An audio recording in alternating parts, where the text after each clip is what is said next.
ഇവിടെ പ്രതിഫലത്തിൻ്റെ കാര്യത്തിൽ മാത്രമേ നമ്മൾ തമ്മിൽ ഡിഫറൻസ് ഉള്ളൂ. അത് ചിലപ്പോൾ നായികയ്ക്ക് 10,000 കൊടുക്കുന്നുണ്ടാവും, ഈ വ്യക്തി പുതിയ വ്യക്തിക്ക് 1,000 500 മനുഷ്യൻ എന്ന രീതിയിൽ ഇവിടെ എല്ലാവരും ഒന്നാണ്. ഞാൻ പ്രതിഫലം കൊടുക്കുന്നതിൽ മാത്രമേ വ്യത്യാസമുള്ളൂ, ബാക്കിയുള്ള ഒരു കാര്യത്തിലും ഡിഫറൻസ് ഇല്ല. എല്ലാവരും ഒരേ ഭക്ഷണം കഴിക്കുന്നു, പരിഗണന എല്ലാവർക്കും ഒരുപോലെയാണ്.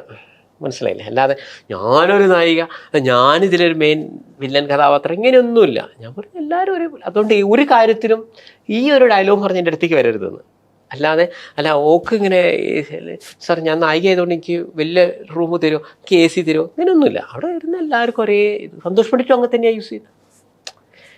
അപ്പോൾ ഈ ഒരു വേറെ ഒരു സെറ്റിൽ ചിലപ്പോൾ ഇവർക്ക് ശരിക്കും ബുദ്ധിമുട്ടാൻ സാധ്യതയുണ്ട്. കാരണം ഇങ്ങനെയല്ലല്ലോ വേറെ സെറ്റ് വരുന്നത്, അങ്ങനെ പ്രശ്നമുണ്ട്. അതേപോലെ ആണായാലും പെണ്ണായാലും ഞാൻ പറയുന്നത്, ഇവിടെ വെള്ളടി പുകവലി അങ്ങനത്തെയൊന്നുമില്ല. ഒരു കുട്ടി എന്നോട് പെൺകുട്ടി വെച്ച് സന്തോഷമായിട്ട് എന്നെ കണ്ടിട്ട് ഞാൻ വെള്ളം അടിക്കുന്നതായിട്ടൊക്കെ തോന്നുന്നുണ്ടോ? ഞാൻ പറഞ്ഞാൽ നിന്നോടെന്നല്ല, ഇവിടെ വരുന്ന ആണുങ്ങളോടും പെണ്ണുങ്ങളോടും മേക്കപ്പ് മാനോ ക്യാമറമാനോ എല്ലാവരോടും പറയുന്നത് തന്നെയാണ് നിന്നോടും പറഞ്ഞത്. കാരണം എനിക്ക് വെള്ളടിയില്ല. അപ്പോൾ ഈ സ്മെല്ല് സഹിക്കാന്നൊക്കെ പറഞ്ഞാൽ ബുദ്ധിമുട്ടാണ്. അവരവരെ പൈസയ്ക്കാണ് കഴിക്കുന്നത്. ഞാൻ പറഞ്ഞ രാവിലെ 7 മുതൽ രാത്രി 9 മണി വരെ നടക്കൂല. പിന്നെന്താണ്, അവനവൻ്റെ വർക്ക് കഴിഞ്ഞ ഉടനെ പോകണം. അല്ല സാർ ഞാൻ കുറച്ച് നേരം ആണായാലും പെണ്ണായാലും പോകണം. അപ്പോൾ എന്നോട് ഒരാൾ ചോദിച്ചു, സാർ ഞാനിവിടെ നിൽക്കുന്നതിൽ ഇപ്പോൾ സന്തോഷ് സാറിന് എന്താ പ്രശ്നം? ഞാൻ പറഞ്ഞു സന്തോഷ് സാറിന് പ്രശ്നമുണ്ട്. An idle's mind is devil's വർഷം, ഇംഗ്ലീഷിലൊരു ചൊല്ലുണ്ട്. ഒരു മടിയൻ്റെ മനസ്സാണ് ചെകുത്താൻ്റെ പണിപ്പുരയാവുന്നത്. ഈ ലോകത്ത് നമ്മളൊരു ഉത്തരവാദിത്തം ഏൽപ്പിച്ചാൽ, അല്ലെങ്കിൽ അത്യാവശ്യം അതിനെക്കുറിച്ച് അറിയുന്നവരുണ്ടെങ്കിൽ ഈ ലോകത്ത് ഒരുവിധം എല്ലാവരും നല്ല മനുഷ്യന്മാരാണ്. കാരണം ഉത്തരവാദിത്തം ചെയ്തല്ലേ പറ്റും, മിനിമം ബോധമുള്ളവൻ്റെ കാര്യമാണ് പറയുന്നത്. അതേസമയം നിങ്ങൾ എത്ര പ്രായമുണ്ട്, എത്ര വിദ്യാഭ്യാസം ഉണ്ട്, നിങ്ങൾ ഭയങ്കര ഇതൊക്കെ ആണെങ്കിലും നിങ്ങൾ വെറുതെ ഇരിക്കുകയാണെങ്കിൽ അംഗത്ത് തോന്നുക അവിടെ ഒരു ഫിഗർ കുട്ടിയുണ്ടല്ലോ, അല്ലെങ്കിൽ മറ്റോളുണ്ടല്ലോ, അല്ലെങ്കിൽ ഓനെന്താ നോക്കുന്നത്, നിങ്ങളിപ്പോൾ വീട്ടിലിരിക്കുകയാണെങ്കിൽ ഓളെ വീട്ടിലേക്ക് ആരൊക്കെയാണ് വരുന്നത്, മറ്റോൻ്റെ വീട്ടിലേക്ക് ആരാ വരുന്നത്, ഇങ്ങനെയൊക്കെ ചിന്ത വരുന്നതാണ്. നിങ്ങൾക്കൊരു പണിയില്ലാത്തത് കൊണ്ടാണ്. ഞാൻ പറഞ്ഞു മനസ്സിലായില്ലേ? അല്ല നിങ്ങൾ തന്നെ ഒന്ന് ആലോചിച്ച് നോക്കുക. അപ്പോൾ അതേപോലെ ഈ വെറുതെ ഇരിക്കുന്നവൻ എന്തായിരിക്കും ചെയ്യുക? അപ്പോഴായിരിക്കും ഇപ്പോൾ കുട്ടി ഇരിക്കുമ്പോൾ മറ്റോ നോക്കുക, ഇവർക്ക് ഇപ്പോൾ ഇവിടെ കൂടെയുള്ള ഒരു വില്ലനായി വരുന്നവനും ഇനി ഇവർക്കും രണ്ടാക്കും 10 മണിക്ക് കഴിഞ്ഞ് ഇനി 4 മണിക്ക് ഷോട്ടെങ്കിൽ അപ്പോൾ വിചാരിക്കുക ആ കുട്ടീനൊന്ന് പരിചയപ്പെടാം, വേറെ പണിയൊന്നുമില്ലല്ലോ, കുട്ടിക്കും തന്നെ എന്തൊക്കെയുണ്ട് ഏട്ടാ എന്തൊക്കെയില്ല. അപ്പോഴേക്കും പറയാം ഏട്ടാ എനിക്കൊരു ബിരിയാണി വേണമെന്നുണ്ട്, ഈ സന്തോഷം വേണ്ടിയിട്ട് വെറും ചോറും സ്പെഷ്യലാണ് തരുന്നത്, നിങ്ങളൊരു ബിരിയാണി വാങ്ങി തരുമോ? അപ്പോഴേക്കും ഇത് വരുന്ന മോളെ നിങ്ങളെ നമ്പർ ഇതാ, മോനെ നമ്പർ ഇതാ, ഇത് പറഞ്ഞിട്ടേക്കും പിന്നീട് എന്തെങ്കിലും അങ്ങോട്ടും ഇങ്ങോട്ടും അയ്യോ മോശപ്പെട്ട മെസ്സേജ് അയച്ചു സന്തോഷേട്ടൻ്റെ വില്ലനാണ് എന്ന് പറഞ്ഞാൽ ഞാൻ പെട്ടു. ഇതിനെക്കാട്ടി നല്ലത് മോളത് കഴിഞ്ഞാൽ മോള് പൊയ്ക്കൂല, മോൻ്റെ കഴിഞ്ഞാൽ മോൻ പൊയ്ക്കൂല എന്ന് പറയുന്നതല്ലേ കുറച്ചുകൂടി നല്ലത്. അപ്പൊ ഇരിക്കുന്ന എല്ലാവർക്കും ഒന്ന് കഥ പറയണമെന്ന് വിചാരിച്ചാൽ ആർക്കും സമയമില്ല. കാരണം എടാ നീ അത് ചെയ്ത് എല്ലാവരും എൻഗേജ്ഡാണ്, അഭിനയിച്ച് കഴിഞ്ഞവർ കറക്റ്റ് പോകുന്നു. പിന്നെ വൈകുന്നേരം ആണെങ്കിൽ ഷാർപ്പിൽ വന്നാൽ മതി. പിന്നോട് ചില ആൾക്കാരുണ്ട് നിങ്ങളിപ്പോൾ കളിക്കുന്ന പണി കേട്ടോ, 4 മണി വൈകുന്നേരം 4 മണിക്ക് വരണ്ട 3:45 വന്നാൽ മതി എന്നൊക്കെ പറയുമ്പോൾ നിങ്ങൾ സിനിമയല്ലേ ചെയ്തു വെച്ചു. ഞാൻ പറഞ്ഞു ഇന്നത്തെ കാലത്ത് വാട്സപ്പും ഇതൊക്കെ ഉണ്ടല്ലോ, വെറുതെ ഇപ്പോൾ ഒരാളെന്തിനാണ് ഇപ്പോൾ ഒരു മസാല ഷോപ്പിലാണ് നിങ്ങൾ നിൽക്കുന്നത് വിചാരിക്കുക. നിങ്ങളോട് ഞാൻ രാവിലെ 7 മണിക്ക് വരാൻ പറഞ്ഞാൽ അയാൾ വരും, അയാളെ മേക്കപ്പ് ഇട്ടിയാൽ സാർ എൻ്റെ തായോ എന്ന് ചോദിക്കും. അതിനെക്കാട്ടി നല്ല ഇവിടെ ഷാർപ്പ് ആ സീനെ തൊട്ടുമ്പോൾ അയാളെ മസാല ഷോപ്പ് അടുത്താണ്, ഏട്ടാ വന്നോളിട്ടോന്ന് പറഞ്ഞാൽ അയാൾക്ക് അപ്പോൾ ജസ്റ്റ് ഒന്ന് താത്തി ഇവിടെ വന്നു അഭിനയിച്ച് തിരിച്ചു പോയി അതല്ലേ നല്ലത്. അതേപോലെ കഴിയുന്ന എന്തെന്ന് വെച്ച് കഴിഞ്ഞാൽ കോളേജ് കുട്ടികളൊക്കെ ആണെങ്കിൽ അതിനനുസരിച്ച് ഉച്ചവരൊക്കെ ഇനി പോയി ഇങ്ങ് വന്നോടി, സന്തോഷേട്ടാ ലീവ് എടുക്കാൻ ഞാൻ പറ്റൂല കഴിഞ്ഞിട്ട് പോയേ പറ്റൂ. അപ്പോൾ പല കുട്ടികളും എന്നോട് ചോദിക്കുന്നത് ഞങ്ങൾ പഠിക്കണം സന്തോഷേട്ടൻ എന്തിനാ ഇങ്ങനെ വാശി? ഞാൻ എനിക്ക് വാശിയുണ്ട്, സിനിമ ഇന്ന് വരും നാളെ പോവും, നിനക്ക് ആ വിദ്യാഭ്യാസം ഉണ്ടാവുള്ളൂ കേട്ടോ. അല്ല ഇനിയിപ്പോൾ നാളെ കല്യാണം കഴിച്ചു പോയാവോ ഞാൻ സേഫായി, അങ്ങനത്തെ സേഫൊന്നുമില്ല. ഇന്നത്തെ കാലത്ത് ഭാര്യയും ഭർത്താവും ജോലിക്ക് പോകില്ല. അപ്പോൾ ഒരു ജോലി അന്വേഷിച്ച് പോകുമ്പോൾ ഒരാൾ ചോദിക്കാം മോളെ എത്ര പടത്തിൽ അഭിനയിച്ചു എന്നല്ല, പടത്തിൽ അഭിനയിച്ചൊക്കെ നല്ല തന്നെ, എനിക്ക് എന്ത് വിദ്യാഭ്യാസം ഉണ്ടെന്ന് ചോദിക്കും. ശരിയല്ലേ? ഞാൻ പറഞ്ഞു എന്തെങ്കിലും ഇരുന്ന് പഠിച്ചോ, അല്ലാണ്ട് ഞാൻ വലിയ നടിയാവോ, ഞാൻ ഭാവിയിൽ 2 കോടി, ഞാൻ പറഞ്ഞാൽ ഒക്കെ കിട്ടുകയാണെങ്കിൽ ഒക്കെ നല്ല കാര്യമാണ്, അതൊന്നും ചിന്തിക്കേണ്ട.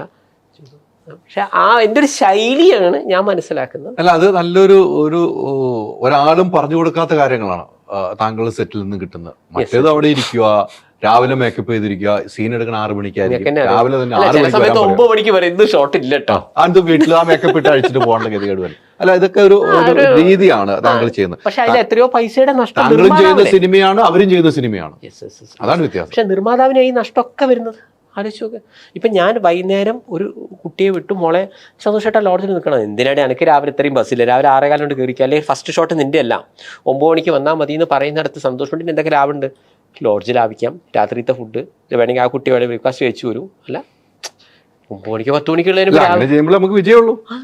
അതേപോലെ മറ്റാൾക്കായാലും അയാൾക്ക് അയാളെ ഇപ്പോൾ ആ കുട്ടിയുടെ അച്ഛനായി വരുന്ന ഒരാളാണെങ്കിൽ അയാളെ വീട്ടിൽ പോയിട്ട് മസാല സാധനമൊക്കെ വാങ്ങിച്ചു കൊടുക്കാം, വീട്ടിലെ കാര്യങ്ങളൊക്കെ നോക്കി മോളെയൊക്കെ ഒന്ന് സ്കൂളിലാക്കി സന്തോഷം സാറേ രാവിലെ ആ 7 മണിൻ്റെ ഷോട്ടും തന്നെ ഒഴിവാക്കി തരുമോ?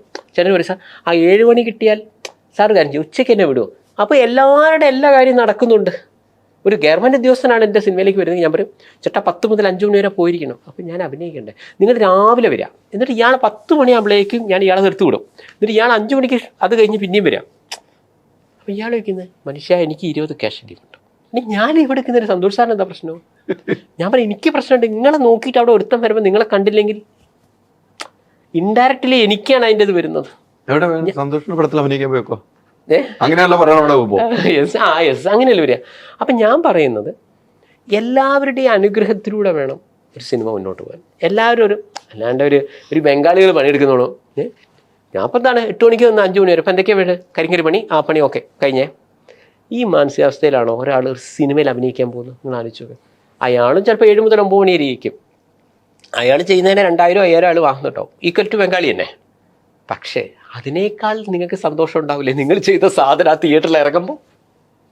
നിങ്ങൾ ചിന്തിച്ചു നോക്ക്, ഇത് രണ്ടുപേരും ചെയ്ത ഒരേ പണിയല്ലേ? രണ്ടാളും ചെയ്തിരിക്കുന്നത് എന്താണ്? 7 മുതൽ 9 മണി വരെ ഈ എക്സ് എന്ന് പറഞ്ഞ പണി ചെയ്താൽ നിങ്ങൾക്ക് ഇത്ര പൈസ വരുന്നത്. തന്നെയാണ് ബംഗാളിയും ചെയ്തത്. 7 മുതൽ 9 മണി വരെ അയാൾ കരിങ്കലൊക്കെ പൊട്ടിച്ച് നല്ല ഷാർപ്പായിട്ടൊക്കെ ചെയ്ത് അതിൻ്റെ ഇടയിൽ ഭക്ഷണമൊക്കെ കഴിച്ച് ശരി ബൈ. ഇയാളും ചെയ്ത് ഇവിടെ 7 മുതൽ 9 മണി വരെ അഭിനയിച്ചു, അയാളും പോയി. ഇത് രണ്ടാളും ചെയ്ത് ഒരേ കാര്യമില്ലേ? പക്ഷേ ഒരു ആർട്ടിസ്റ്റ് എന്ന രീതിയിൽ നിങ്ങൾ ചെയ്ത ആ സീൻ ഇവിടെ കാണുമ്പോൾ നിങ്ങൾക്ക് ഉണ്ടാകുന്നൊരു സംതൃപ്തി, അല്ലെങ്കിൽ നിങ്ങൾ 5 സീന് ചെയ്തു പക്ഷേ 4 ഉള്ളൂ എന്ന് പറയുമ്പോൾ നമ്മൾ സാറേ അത് ഒരു സീന് കട്ടായല്ലോ, അല്ലെങ്കിൽ മൊത്തം കട്ടായതിൻ്റെ ഒക്കെ അവസ്ഥ ആലോചിച്ച് നോക്ക്. അപ്പോൾ ഇനി തിരിച്ചു പറയാം, മൊത്തം ഞങ്ങൾ സീന് കട്ട് ചെയ്തു, നിങ്ങൾക്ക് നിങ്ങളെ പൈസ ഒന്നുമില്ലെന്ന് വെച്ചാലോ? അയാൾക്ക് പൈസേൻ്റെ കുറവുകൊണ്ടായിരിക്കില്ല അയാൾ അവിടെ വന്നിട്ടുണ്ടാവുക. അയാൾ അഭിനയിച്ച സാധനം ഒന്ന് ആ തിയേറ്ററിൽ കാണാൻ വേണ്ടി. ഇവിടെയാണ് സന്തോഷമായിട്ട് പറയുന്നത്, ഒരു കാര്യം ചെയ്യുകയാണെങ്കിൽ മറ്റുള്ളവരുടെ അനുഗ്രഹത്തിലൂടെ വേണം പോകാൻ. ഇപ്പം ഞാൻ ഈ ശൈലി ചെയ്യുന്നതുകൊണ്ട് എന്താണ്, എല്ലാവർക്കും എനിക്കൊരു വീട് തന്നു. അപ്പോൾ അത് വീട് എല്ലാവരും ഫ്രീ ആയിട്ട് കേട്ടോ തരാം, ഞാൻ പൈസ കൊടുക്കില്ല, ഹോസ്പിറ്റലൊക്കെ ഫ്രീ ആയിട്ട്. ഞാൻ അതേ പറയും ചേട്ടാ ഇതാണ് സ്ഥിതി പറയും. എന്നിട്ട് ഞാനെന്ത് വെച്ചാൽ അപ്പോൾ ഫസ്റ്റ് തന്നെ ഒരു ഫോട്ടോ ഞാൻ ആ വീടിൻ്റെ അടുത്ത് വെച്ചു. അപ്പം എൻ്റെ നായിക വെച്ചത് എന്തിനാ ഫസ്റ്റ് ഫോട്ടോ എടുക്കുന്നത്? ഞാൻ പറഞ്ഞു ഒരു ചെറിയ പണിയുണ്ട്. അപ്പം നമ്മൾ ഈ വൈകുന്നേരം 9 മണിയായി കഴിഞ്ഞാൽ എല്ലാവരും തിരിച്ചു പോകാൻ നിൽക്കുക രാത്രി. അപ്പം ഞാനെന്ത് വെച്ചാൽ ഒരു തുണി എടുത്തിട്ട് ഞാൻ വീട്ടിൽ നിന്നൊരു തുണിയെ കൊണ്ടുപോയി. എന്നിട്ട് ഞാൻ അവിടെ ഇങ്ങനെ ഉച്ചഭക്ഷണമൊക്കെ കഴിച്ചപ്പോഴേ ലേശത്ത് വന്നു. അപ്പം ഞാനിങ്ങനെ അപ്പോൾ ആ സ്ത്രീ ഓടി വന്നു, ഒരു സൂപ്പർ സ്റ്റാർ ആണോ എൻ്റെ വീട് തുടയ്ക്കുന്നത് ചോദിച്ചു. അതേപോലെ മേഡം അങ്ങനല്ല, നിങ്ങൾ എനിക്ക് തന്ന പോലെ ഞാൻ തിരിച്ചു തരണ്ടേ. എന്നിട്ട് എന്ത് ചെയ്യുന്നു, ഈ 9 മണിക്ക് എൻ്റെ ഫസ്റ്റത്തെ പണി എന്താ അറിയോ? രാവിലെ 7 മണിക്ക് ഞാൻ വരുമ്പോൾ ഞാൻ എടുത്ത ആ ഫോട്ടോസ് ഉണ്ട്, ആ ഫോട്ടോസ് എടുത്ത് എമ്പറേടാ ആ ടീപ്പോയി അവിടെ ഇല്ല കേട്ടോ, അതിവിടെയാണേ എന്ന് പറഞ്ഞിട്ട് ഈ മിനിമം ആളുകളിൽ ഈ നായികരും ബാക്കിയുള്ളവരൊക്കെ സന്തോഷമായിട്ട് ആ സോഫ സന്തോഷമായിട്ട് എതിർ നോക്കട്ടെ ഇത് എന്ന് പറഞ്ഞിട്ട് സോഫ ആ സാധനങ്ങളൊക്കെ ഞങ്ങൾ അതേപോലെ ഫസ്റ്റ് എല്ലാ പണിയും വേറെ അധികം ആളില്ല. ഫസ്റ്റ് ഈ 7 മണിക്ക് ഈ വീട് എങ്ങനെയാണോ തന്നത് 9 മണിക്ക് അതിനേക്കാൾ വൃത്തിയാക്കിയിട്ട് നമ്മൾ ശരിക്കും തുടച്ച് ആ വേസ്റ്റൊക്കെ എടുത്ത് കറക്റ്റ് എൻ്റെ വീട്ടിലേക്ക് തന്നെ കൊണ്ട്. അല്ല സാറേ വേസ്റ്റാണ് വെച്ചോ? ഞാൻ വേണ്ട, എന്നിട്ട് നിൻ്റെ വണ്ടിയിൽ ആ വേസ്റ്റ് വരെ ഞാൻ അതിനിടെ വേറെ ചെയ്യുള്ളൂ. കാരണം എന്തുകൊണ്ട് അവർക്കൊരു തോന്നലുണ്ടോ, ഓനൊരു ഷൂട്ടിങ് കഴിഞ്ഞ് പോയിട്ടുണ്ട്, ഉള്ള വേസ്റ്റും കൂടെ ഇട്ട് പോയിക്കുന്നത് ആ വീട് കണ്ടോ നശിപ്പിച്ച്. ഇതിപ്പോൾ അതുകൊണ്ട് എന്താണ് ഏത് വീട് എന്താണ് എനിക്ക് പറഞ്ഞു ചേട്ടാ ഇവിടെ പുതിയ സിനിമയ്ക്ക് നമുക്ക് ചെറിയ ദിവസം കിട്ടും, അതിനെന്താ സന്തോഷം സാറേ ഇങ്ങനെ പറയും.